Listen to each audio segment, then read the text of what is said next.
thing that got me interested in the third world or the global south was Ronald Reagan. Will be the short version of it. I started college in 1984 the first time, and that was when the United States was very involved in Latin America. Well, it was one of the times the United States was very involved in Latin America, and especially in Central America, and there were hundreds of thousands of refugees leaving Central America at the time and going to LA, and I was going to school at UC Santa Barbara at the time as an undergrad, and we were denying refugees safe passage because their leaving their countries was in contradiction with our U.S. foreign policy. And when I learned why they were leaving their countries and what U.S. foreign policy was doing and the human rights violations, I just was mortified. What we were doing and what the devastation it was causing, and so I got involved with the Salvadoran Solidarity movement and the Sanctuary movement to try and, that was both to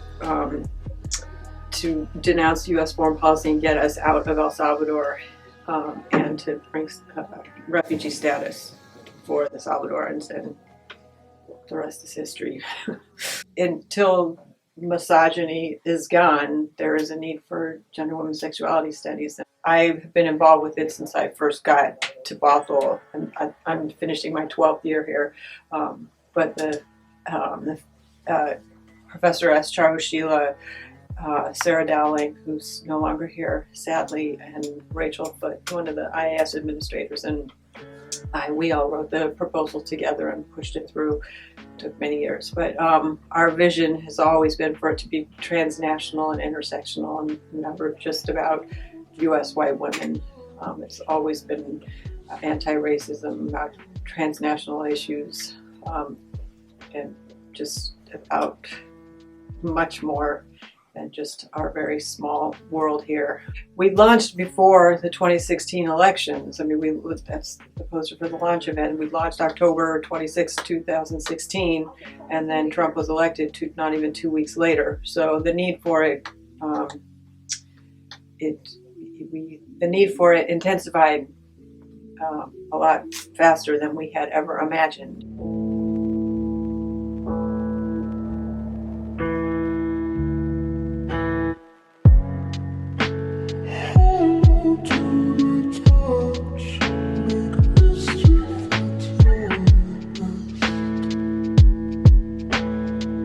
WSS is so desperately needed because our autonomy is completely under attack, and it's worse under Trump, and it's more visible, but we were not walking autonomous beings prior to him. He's just made it very clear to much of the world that it's gotten worse, and he's got control of the courts at every level, and so it's very dangerous right now. Rapidly, our physical autonomy is being assaulted.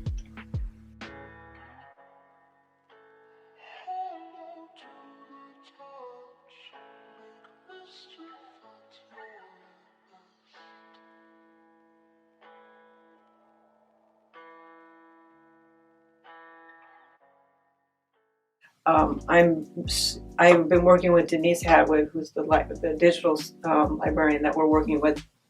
She and I worked together for 5 years on another class on an archive project. So she and I work really closely and really well together. And part of it is she and I are both super committed to documenting feminist badassery. This stuff will not be documented unless other feminists document it. And it's important, and I mean, I see how it affects students when you read this stuff for the first time, and students are always like, why did I not know this before? And it's not because it didn't exist, it's because it's not documented. And so part of it is just my commitment as a feminist scholar and activist to document it. We're the artist group. We painted the portraits and some of the symbols for the zine. We all had different styles, which was really cool. So we're part of the Fun Facts team. We're tasked with going out and finding fun little information about the different artists that we're featuring in the zine. And the goal of our group was to find organizations that related to the women in design. So if they've been in these organizations, if they founded these organizations, any organizations that would work within the realms of things that our women were involved in, like social justice, other things I cannot list right now.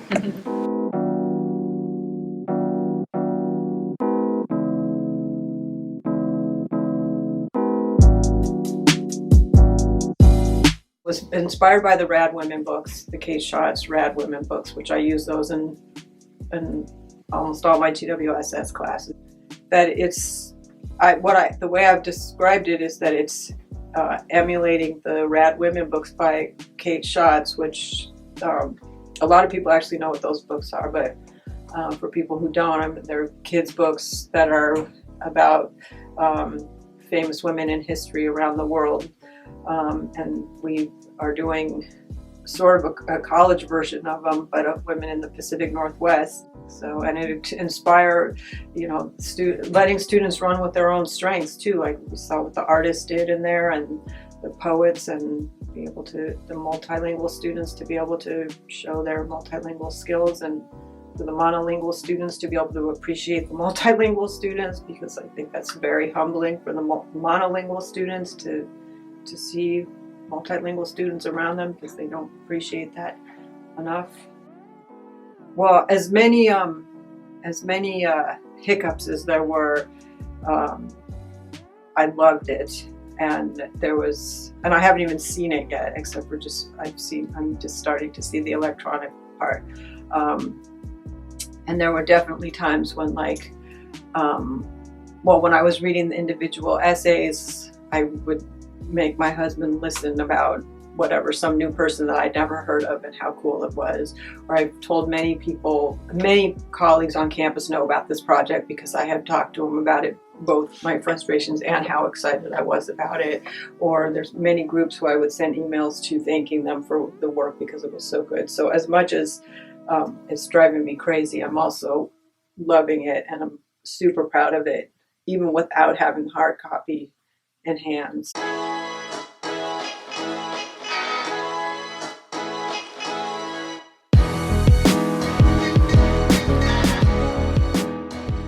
I was really overwhelmed. Like, it feels like we've only just been able to like step back and like have the final product. So it's really cool to see it, like the glossy edition and everything else. Like, not what I expected with the project. I thought it was gonna be a lot smaller. But I think it looks really professional, and students really put a lot of hard work in. So just made me really excited. I want everyone to see it like right now. It was a lot of fun, but I could not have anticipated like any of this. So I'm just really impressed with all the work that the students put in, and I think that the dedication really shows. So thank you to all of you.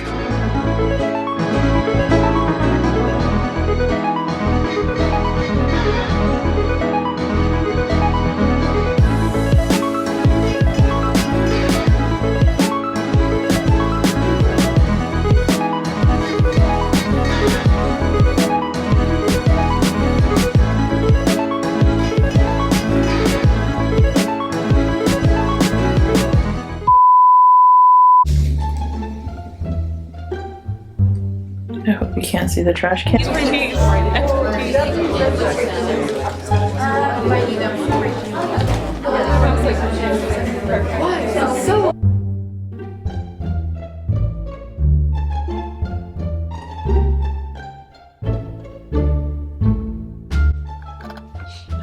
like a bone.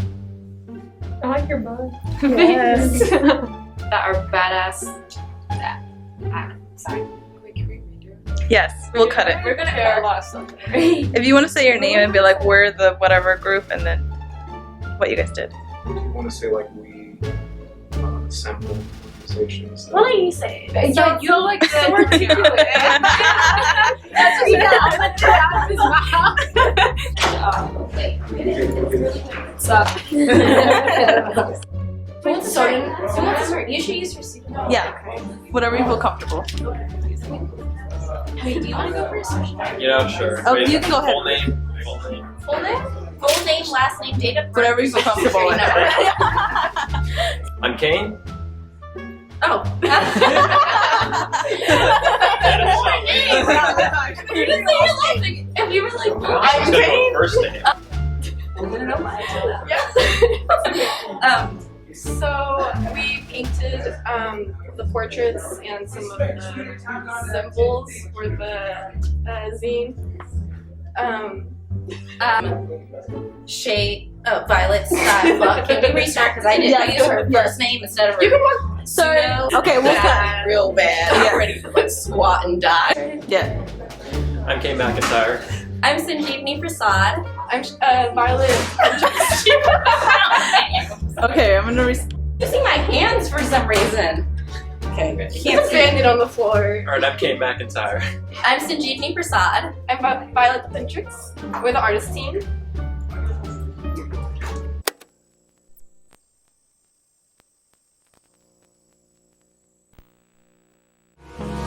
Hold me close till I get up. Time is barely on our side. I don't wanna waste what's left. The storms we chase are leading us, and love is all we'll ever trust. Yeah, no, I don't wanna waste what's left. And on we'll go, through the wastelands, through the highways, till my shadow turns to sun rays. And on